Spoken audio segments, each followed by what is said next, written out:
মেডিকেলে পড়তে হইলে ওইরকম বায়োলজি কোর্সগুলো বেশি নিতে হয়, কেমিস্ট্রি কোর্স, তখন প্যারেন্টসদের কি করা উচিত, সামটাইমস তাদের সাথে বসে তুমি কি ফিউচারে গোল আছে ওই গোলটা সেট আপ করার জন্য একটু অ্যাডভাইস তারা দিতে পারে। প্যারেন্টসরা যদি ওই 7টা দিন কিভাবে যাবে একটা রাফ আইডিয়া করে নেয়, তাহলে ওরা এবং স্টুডেন্টরা they both are on the same page. ওর প্ল্যান আর আপনার প্ল্যান একটু মাঝে মাঝে কিচেন টেবিলে 10 মিনিট চা খাওয়ার মাধ্যমে একটু শেয়ার পার ডেতে। সবাই টায়ার্ড থাকে, দ্যাটস ট্রু, কিন্তু ওয়ার্ক করতে বললাম না, রিকোয়ার্স ওয়ার্ক। 9th গ্রেডে শুরু করা উচিত কারো যদি হার্ভার্ড MIT টার্গেট থাকে। ওকে, ওই রকমের ইউনিভার্সিটির টার্গেট থাকলে you have to start early. অনেক অভিভাবক তারা হয়তো তাদের সন্তানদের জন্য অনেক স্যাক্রিফাইস করছেন। তারা হয়তো বাংলাদেশে ভালো একটা পজিশন ছেড়ে, ভালো একটা চাকরি ছেড়ে, অর্থনৈতিক একটা ভালো অবস্থা ছেড়ে, আপনি যেটি বলছিলেন যে সন্তানদের ভালো পরিবেশ, ভালো ভবিষ্যৎ দেওয়ার জন্য এখানে এসেছেন। অনেকজন তারা যদি বারবার করে তাদের সন্তানদের আবার সেই কথাটা মনে করিয়ে দেয় যে তোমার জন্য আমি স্যাক্রিফাইস করেছি, তোমার জন্য আমি স্যাক্রিফাইস করছি, এটা তো নেগেটিভ ফিডব্যাকও আসতে পারে, নেগেটিভ একটা ইম্প্যাক্টও পড়তে পারে। সেটা কি মনে করিয়ে দেওয়া উচিত, নাকি তাকে শুধুমাত্র ইন্সপিরেশনের জায়গাটা রাখা উচিত? শুধুমাত্র ইন্সপায়ারেশনের জায়গাটায় রাখা উচিত। ওইটা মনে করানো যায় একটু ডিফারেন্টলি। দেখো বাবা, অনেক আমরা কষ্ট করতেছি, আমার জীবনে দেখো সবকিছু ফেলা আসছি, আমার ভালো একটা পজিশন ছিল তোমাদের জন্যই, এই জন্য আমি চাই আমার যতই কষ্ট হোক তোমরা যেন ভালো করো। ওইভাবে রিমাইন্ডার দেওয়া যায়, নট লাইক ওকে আমি কষ্ট করতেছি তুই কি দিলি আমারে, এই no then it becomes like a give and take relationship. নিঃসন্দেহে এটা আসলে এই সন্তান এবং অভিভাবকের রসায়নটা সম্পর্কে যে কেমিস্ট্রিটা, এটা আসলে সবার জন্য একই প্রেসক্রিপশন হয়তো হবে না, individually case to case definitely আপনি বুঝবেন আপনার সন্তানকে কিভাবে ডিল করা উচিত। এটার জন্য ওয়ার্ক করতে হয়, ইট রিকোয়ার্স ওয়ার্ক। এখন আমরা যে বিষয়টা জানবো সেটা হলো যে হাই স্কুল স্টুডেন্ট, বিশেষ করে তাদেরই মানসিক পরিবর্তনটা অনেক বেশি এই সময়টাতে হয়, ফিজিক্যাল চেঞ্জটা অনেক বেশি হয়, মেন্টাল চেঞ্জটা বেশি হয়, তাদেরকে ডিল করা অনেক সময় অভিভাবকদের জন্য টাফ হয়ে দাঁড়ায়। কিন্তু আমরা বলছিলাম যে তারা যখন হাই স্কুলে যাবে তাদের একটা প্ল্যানিং থাকতে হবে। এই প্ল্যানিংটা আপনি বলছিলেন হাজার হাজার স্টুডেন্ট আপনার ছিল, আছে, সেক্ষেত্রে আপনি এই তাদের জন্য কি ধরনের প্ল্যানিংটা আসলে কিভাবে তারা প্ল্যানিংটা করবে, কি প্ল্যানিং করবে? ওকে, হাই স্কুল স্টুডেন্টের জন্য আসলে এই প্ল্যানিংটা কুড বি ভেরি ডাইভার্স। কারণ হলো ওই সময় তারা অনেকে ডিসিশন নেওয়া শুরু করে আমি ফিউচারে কি হব, ডাক্তার না ইঞ্জিনিয়ার না লয়ার। সো ওইভাবে তারা তাদের সাবজেক্ট চুজ করে স্কুলে। বাংলাদেশে যেরকম সায়েন্স আর্টস, এখানেও আছে সিচুয়েশন সিমিলার। সো মেডিকেলে পড়তে হইলে ওইরকম বায়োলজি কোর্সগুলো বেশি নিতে হয়, কেমিস্ট্রি কোর্স, তখন প্যারেন্টসদের কি করা উচিত, সামটাইমস তাদের সাথে বসে তুমি কি ফিউচারে গোল আছে ওই গোলটা সেট আপ করার জন্য একটু অ্যাডভাইস তারা দিতে পারে।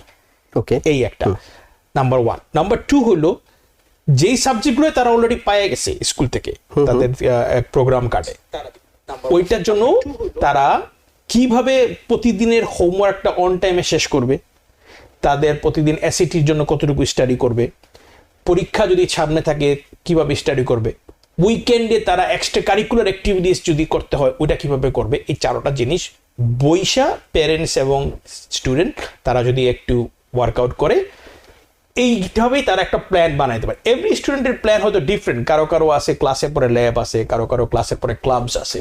সো কখন তারা ঘরে আসবে এটা ডিপেন্ড করে এক এক স্টুডেন্টের এক এক রকম। কিন্তু প্যারেন্টসরা যদি ওই 7টা দিন কিভাবে যাবে একটা রাফ আইডিয়া করে নেয়, তাহলে ওরা এবং স্টুডেন্টরা they both are on the same page. Same পেজে থাকলে কি হয়, একটা কথা বলার টপিকস পাওয়া যায়। আর সেম পেজে না থাকলে কথা বলার টপিকস পাওয়া যায় না, কারণ প্যারেন্টসরা বেশিরভাগ সময় কাজ করে আজকাল, তারা কাজ থেকে আসার পরে টায়ার্ড থাকে, মেজাজ গরম থাকে। তখন বাচ্চারা যদি দেখা যায় একটা ভিডিও গেম খেলতেছে, মেজাজটা আরো গরম হয়ে যায়, যেটা একদম রুটিন ওয়ার্ক আমি বলতেছি, স্টুডেন্টরা বলতেই থাকে।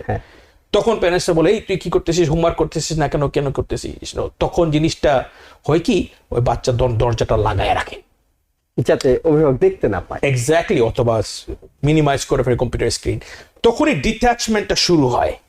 এই ডিট্যাচমেন্টটা যদি এক পর্যায়ে এত দূরে চলে যায় যে ওকে আর এটা আসাটা অনেক কঠিন হয়ে যায়, সেই জন্য এই অ্যাটাচমেন্টটা একটু বজায় রাখার জন্য ওই কথা বলার টপিকসটা থাকে। কথা বলার টপিকসটা কিভাবে হয়, if both of them are on the same page. Same পেজে কিভাবে হবে, ওর প্ল্যান আর আপনার প্ল্যান একটু মাঝে মাঝে কিচেন টেবিলে 10 মিনিট চা খাওয়ার মাধ্যমে একটু শেয়ার পার ডেতে। সবাই টায়ার্ড থাকে, দ্যাটস ট্রু, কিন্তু ওয়ার্ক করতে বললাম না, রিকোয়ার্স ওয়ার্ক। ওকে, আমরা এই স্টুডিওতে বসে অনেকবারই আলোচনা করেছি এসএটি নিয়ে, এবং আপনি এখনকার আলোচনা বলছিলেন তারা এসএটির জন্য একটা সময় বের করে রাখা উচিত। অ্যাকচুয়ালি কোন গ্রেড থেকে তাদের এসসিটির জন্য প্রস্তুতি নেওয়া শুরু করা উচিত? Well, to me, my opinion, actually from 9th grade. ওকে, যদি 9th গ্রেড থেকে একটু একটু করে শুরু করে, কারণ আমরা যেসব স্টুডেন্ট দেখি অনেকেরই রিডিং লেভেল ভেরি লো, অথবা অনেকের ম্যাথ লেভেল তারা কোভিডের পরে ওই রকম অ্যালজেব্রাইক স্কিলগুলো স্ট্রং করতে পারে নাই, এখন ঠাস করে 2 মাসে ওই রকম লেভেল হাই করা অত ইজি হয় না, কারণ নতুন ডিজিটাল এসএটির কিছু কিছু ম্যাথ কোশ্চেন মাছ হার্ডার, ভোকাবুলারিগুলো মাছ হার্ডার।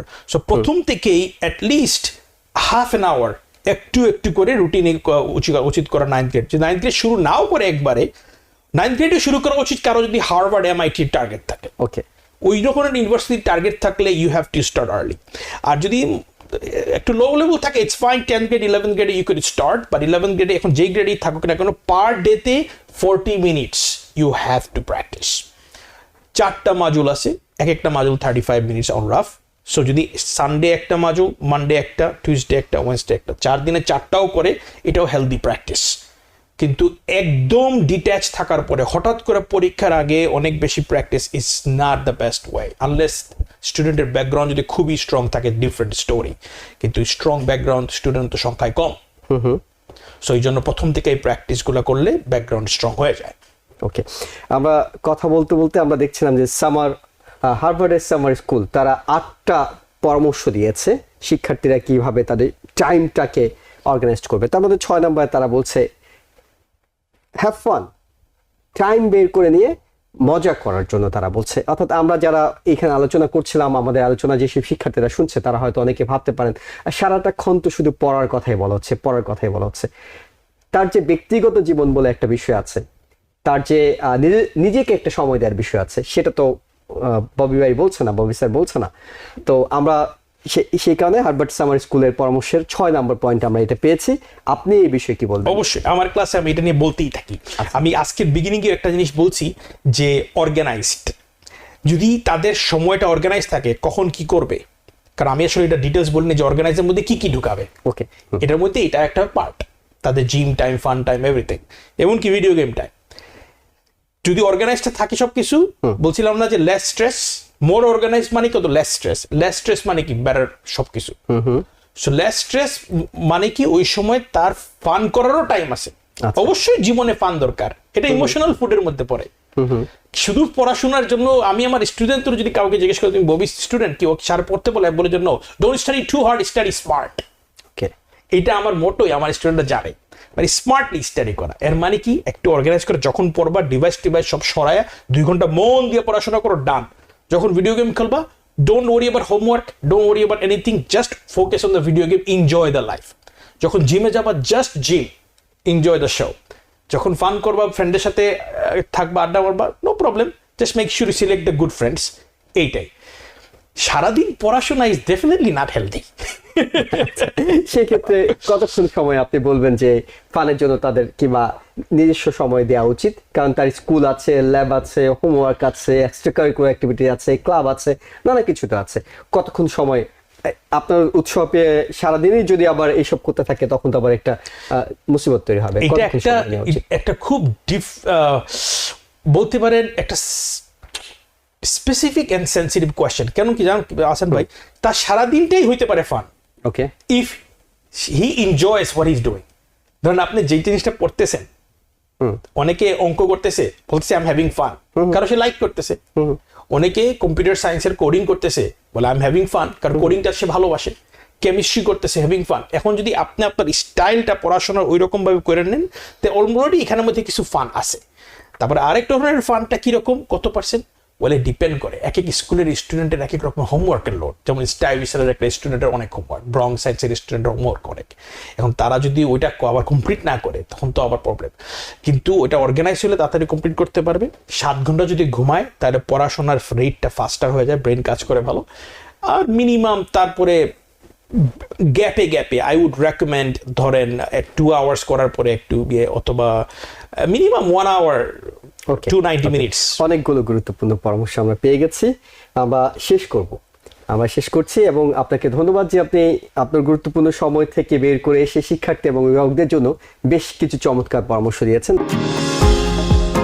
নিউ ইয়র্ক থেকে সম্প্রচারিত TVN 24 টেলিভিশন বিশ্বজুড়ে বাঙালির কণ্ঠস্বর।